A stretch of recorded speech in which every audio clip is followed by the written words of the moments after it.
So, question sir, di ba yung na-mention mo while ago na after payment 2 to 3 months, yun na ba ang mga steps dyan na Yes, na-considered nandito na din. considered na? Nana po dari sir. Then, nakalagay na din dito na yung mga after na 1 kilometer pa or transport. Then, meron din tayo nakalagay dito sir para sa transformer rating above 167 kVA, in which wala naman siguro here, no? Wala naman. Wala naman siguro dito. May procurement process yan, no? Na 6 to 8 months. Sige. So, that's the power application. So, for now, yung na-applyan nyo lang is 4 towers or 4 buildings. Itong energized na. Oo. Then, for the record, the towers, 5 to 14? May next kami na 10 ngayon, sir. 10 buildings. 10 buildings. So, basically, Upcoming that 10, upcoming 10 towers, so we'll be expecting the 10 applications, sir. Kaya para ma-start na natin ang visit on each tower and para ma-evaluate na natin. Alright? So, Pero actually, pag madaanan namin, kahapon, di ba, dinaanan namin. oo. Tinignan namin yung road, ikutin na ba. Every time na pag may kaya namin daanan na namin, sir. Salamat, sir, sa mga inana nga mga proseso. So, at least clear na siya because baka it might be a gap on the previous natin na mga miscommunications. We have oriented you na lang again. Pa-include na lang din, sir. Mas maganda din na may reference kayo or may sheets kayo regarding kung ano yung case ID, ticket ID sa mga lahat ng buildings. Kasi parang nagparambol na yung sir ba? Meron naman siya. Mayroon naman kami sa ano. Sige. Para mas maganda ang monitoring. Kasi Oo. iba ang case number. Yeah, oo. Iba-iba kada building talaga. May distinct talaga yan siya na case ID per Kasi ito, per iba ito. tower. Oo. Yung 4, iba rin yan. Sa amin kasi, Then sir, yung name, sir ba? Yung name, halimbawa, lagay building 2 or building 3. Naka-specify talaga kung anong building, sir. Oo. Kasi yung last time parang kuhaan lang People's Village, ganyan. Tapos 1, 2, 3. So, kung masyadong kuhaan, sir ba? Hindi namin malaman kung saan naman to. Saan naman tayo. Sige, ganito na lang sige, yung sige, gagawin natin. So, tama yun, sir. Natapos naman yung 4. For example, Tower 5 to 14. So, yung naming natin ng application natin, per tower tayo. Ano, sir? People's Village 5. Tama ba? People's Village 5, 6, Ang 7, natira 8. dyan, 1, 3. So hindi pala siya 1 to 4 yung energize. Oo. Hindi, ang na-energy is 2, 4, 5, 6. 6. Alright. Sige. Ganun, sir. Sige. So, ganun lang din ang gawin natin para may distinction lang tayo per application. Alright? So, next natin is yung so, okay na tayo, sir. Mag-apply na kayo for the 10 buildings. 10 buildings. No? So, again, i-visit lang namin yon after. So, for now, wala tayong initial visit lang natin, pero off the record yon because wala pa mga application. Now, let's go to Itong sir, iba pala itong, mayroon naman itong 10 buildings naman ito. Ang aming electrical permit nyo yan, sir. electrical permit. O, i-save nyo muna yan. So, based sa process again natin, dapat ang electrical permit, masabay siya upon the payment. So, ano man yung requirement natin upon payment, sir? Dapat matapos muna na ma-inspect, ma-evaluate ang plans, and ma-suffice lahat ng site requirements. Oo. Para pwede na kayo mag-okay to pay. Kaya para magawa na namin ang design for transformer and for kung may linya pa na kailangan. Right? So, hindi muna namin to i-receive. Tapos kasi doon napas payment, sabay sa payment. Yes. Thank you, sir. Sa service center din po yan. Sa Pilipinas dito sa Matina.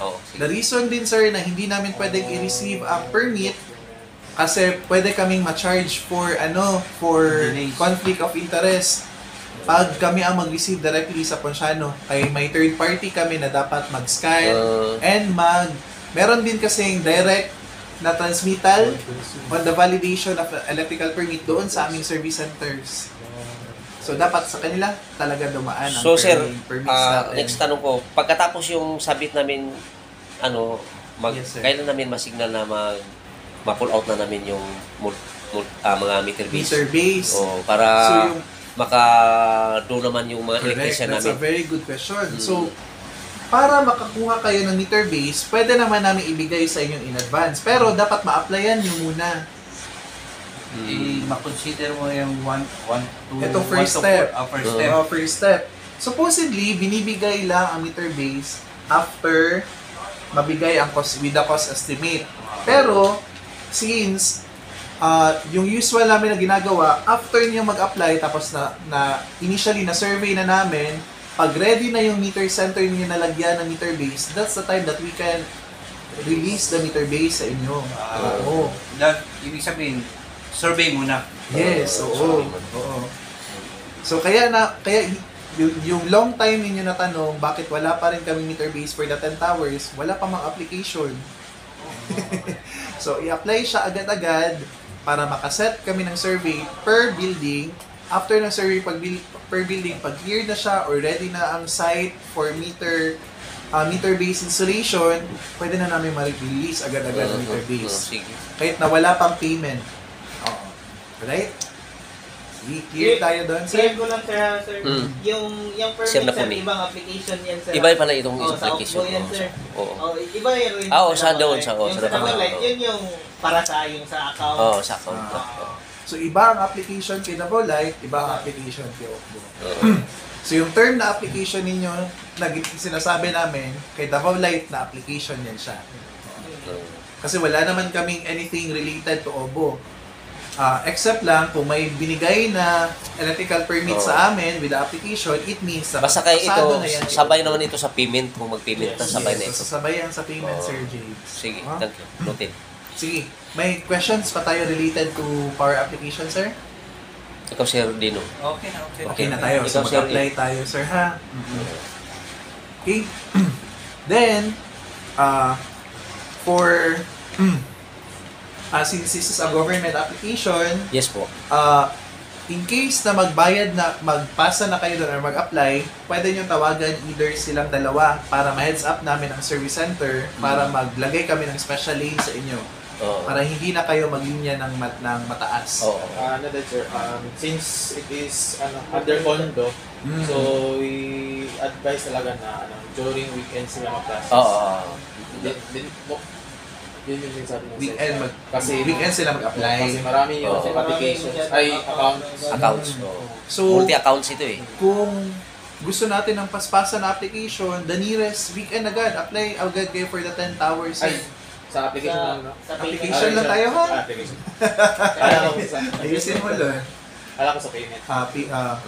Application, pwede naman anytime. Anytime. Oo, pwede nga mamaya hapon, apply agad kayo, pasa nyo agad. Basta meron lang kayong documents, Diba, especially same the lang naman electrical yung permit. electrical plan nyo last time.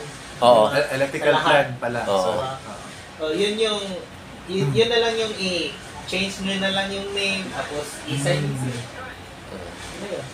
Yun alright. yung i-submit nyo. Yun. Kasama yung letter.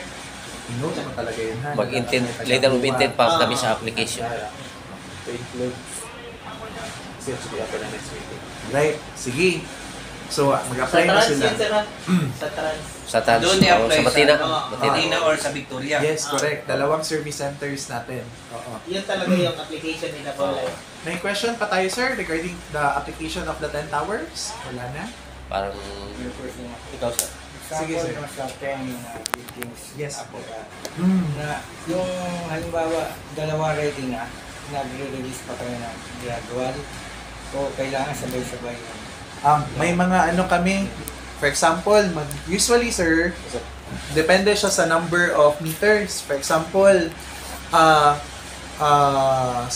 ilang floors ba yung isang tower, sir? 5. 5. Oh, so, ilang meters sa isang Ngayon tower, is sir? 100, 102. 102. 102. Excluding sa fire pump. So, hindi din usual, on an actual basis, sir, hindi din talaga realistic na yung 102 ma-release at once. Oo. Kaya, if na ano ninyo, if na-observe ninyo from the 4 towers, may mga schedule tayo na binibigay. So, for example, 100 towers can be released already to you for pick up. Sinasabihan namin kayo. Oo. ina-advise namin. But hindi talaga all the time. May sometime no na pwedeng ma-release at once. But meron din talaga mga time na kung ano lang yung i-release namin na meter base, yun lang yung i-advise namin Advice. sa inyo. Then balikan na lang on the next following days yung next batch of the meter bases. Right? Pero pwede sir, in one building, kunwari 100, two buildings, Yes po. mag-request kami 50% lang muna kasi yung mga Pwede ba na? 50% muna of the meter bases i-release for a specific tower. Actually, kung mag-release kasi ng meter base, release na talaga yung... Good for one building. One Good building. for one. Kay one application na One siya, application sir. man yan siya. Para ma-clear up din. Clear na ang kwan, isa ka Pero building. kunwari, 10 building ito, kung may 3 building, pwede na kami Oh, yun nga yung ano sir, yung pasok doon sa survey. Oo, Pag napasok sa makita namin na pasok na, pwede na itong release ng meter base. Release agad kami ng meter base sa inyo. per building na, hindi na. Per building, per application Per tayo application. sir. So for example, sa ilang floors? 4 na floors na? Lima, 5 floors. 5 stories building. Pag makita namin na ang 3rd to 5th floor hindi pa ready, hindi namin pwedeng releasean ng meter base ang 1st and 2nd floor. Kailangan yung 5 palapag talaga. Tama ka Oo. sir, correct. So note lang natin yun sir. Yes sir, ha? oo. Sige. May application inquiries pa tayo sir? Wala na. Ah. So we need 10 application for 10 buildings. Correct sir. Mm. So, now, punta naman tayo sa lines and poles, no? So, may requirements tayo because we have sakto naka-meet kami ni Sir Jojo Bulataulo Oo. a few days ago. And may niraise sila na concern over yung clearance on the buildings with the road, no? Na Oo. pwedeng ma-expose sa aming lines. So, ano nga yung standard clearance natin from the building to our nearest line, Naps? 2.5 meters? 2.5 meters. 2.5 So, meters. pasok pa itong amin dito. So, yung sinasabi natin 2.5 meters, sir, ha, is yung Boundary Ah. namin. yung linya, di ba, Oo. 3-phase man yan. Oo. So, yung pinakamalapit na linya sa ating building, 2.5 meters, papunta sa edge ng building. Dapat yung clearance. Ang dito sir, actually is mga 2.45 yung pinakamaliit, tapos palaki na yan siya. Hanggang 4 meters na pagdating sa dulo. So, yun yung query ni Obo, yung concern na ni-raise sila kay Davao Light. Kasi, kung 2.4 lang, meaning yung that's the poste, sir, not the nearest line. So, pag maglagay ng si Davao Light niyan, yung RER ni Davao Light is 10 feet, di ba? 10 feet is 3 meters. Oo. 3 meters already. So, tatama yun sa poste. At least Ay, 6 sa meters na wall. rin. Oo. Kaya yung sinasabi natin last time, dapat Hindi ba pwedeng vertical line man siya? Yung sabi ni Juan, ibis ang ganyan ang cable natin distribution. Ganun. Pwede naman i-vertical. Yung question natin, kaya ba mag-tap ng transformer on a vertical na... Hindi. hindi Kasi pwede. mauubos yung poste sa kung pag-vertical. Maubos ang poste. Short na masyado yung, nasa baba na masyado yung transformer natin sa. Ano dapat gawin na? Pero actually, wala talagang yung vertical natin na construction, hindi talaga for... Hindi siya for transformer, for kasi transformer. meron ba kayong... Parang mga substation, parang ganyan. Pero Pwede ang substation. Bababa yung clearance Lahat ng ba ano, ng poste sir may transformer? Hindi naman. Pero ganito yung mangyari, sir, ha? Ito yun. Di ba? Vertical. Yung vertical namin sa distribution utility, ginagamit lang namin yan siya sa distribution lang. Parang Ay, daanan lang ng Wala linya. palang problema sir kasi dito pala hindi siya Ah, in between the buildings ang poste. Sige, sige. Ito yung poste, dito ang poste, ito. Tapos kasunod dito. Andito naman ang building. Ito yung ito Pero yung yung line, sir, is Yung- 2.5 meters. Yung boundary sobra. lang natin siya. Walang Ganito yun siya, sir, ha? Oh. Ito yung mangyayari. Ganito lang, dalawang instance lang, no? mm, Kung daanan lang siya ng linya, walang hindi malalagyan ng transformer, pwede tayo mag-vertical. Pwede tayo mag-vertical. Bakit? Kasi yung vertical construction talaga natin is for curved roads lang. Curve roads lang. Oo, yun lang. Corner lang siya pwedeng applicable, sir. Oh, pwede na isnak na sir. Pwede na isnak natin. So, sa corner, sir, after that, dapat naka-ali-arm na tayo. So, paano sir? Naka-ali-arm. Ano yung ali-arm? Yung ganyan, naka-arm. Yung 10 feet natin na... Parang ganyan sa labas, sir. Oh, yung sa labas. Pero ang ano ko kasi, ito ang poste. Ito ang poste.